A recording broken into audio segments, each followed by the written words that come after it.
Hello friends, ఈరోజు నేను సింపుల్గా చేసుకుని వంకాయ కూర చూపిస్తున్నాను. ముందుగా 2-3 టేబుల్ స్పూన్స్ నూనె పోసుకోవాలి. దాంట్లో పోపు దినుసులు వేసుకోవాలి. ఆవాలు, మినపప్పు, జీలకర్ర, శనగపప్పు. తర్వాత ముందుగానే కోసి ఉంచుకున్న ఉల్లిపాయలను వేసుకొని దాంట్లోనే పసుపు వేసుకొని కొద్దిగా వేయించుకొని దాంట్లోనే ముందుగా వంకాయని మనం ముందుగానే నీళ్ళలో నానబెట్టుకొని కొద్దిగా ఉప్పు వేసుకొని కడుక్కోవాలి.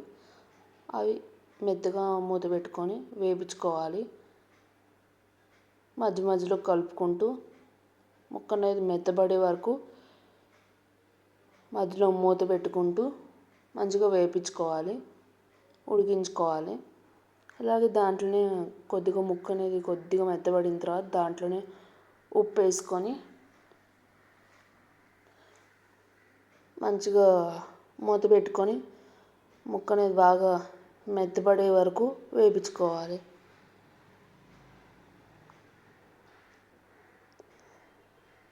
మధ్య మధ్యలో తీసి కలుపుకుంటూ ముక్కని మెత్తగా అయ్యే వరకు చూసుకోవాలి.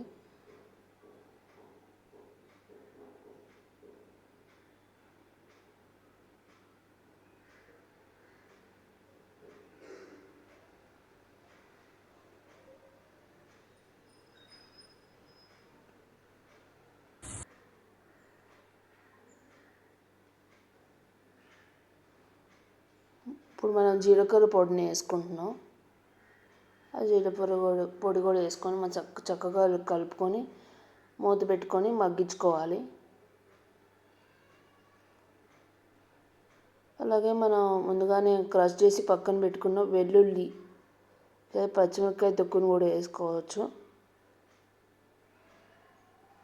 ఆ రెండు వేసుకొని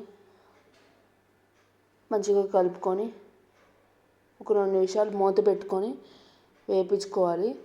అలాగే మనం లాస్ట్లో కారం వేసుకుంటే కూర అనేది రెడీ అయిపోయింది. ఈ కూర అనేది సింపుల్గా అన్నంలో వేడివేడి అన్నంలో కలుపుకొని తింటే చాలా బాగుంటుంది. ఒకసారి మీరు కూడా ట్రై చేయండి.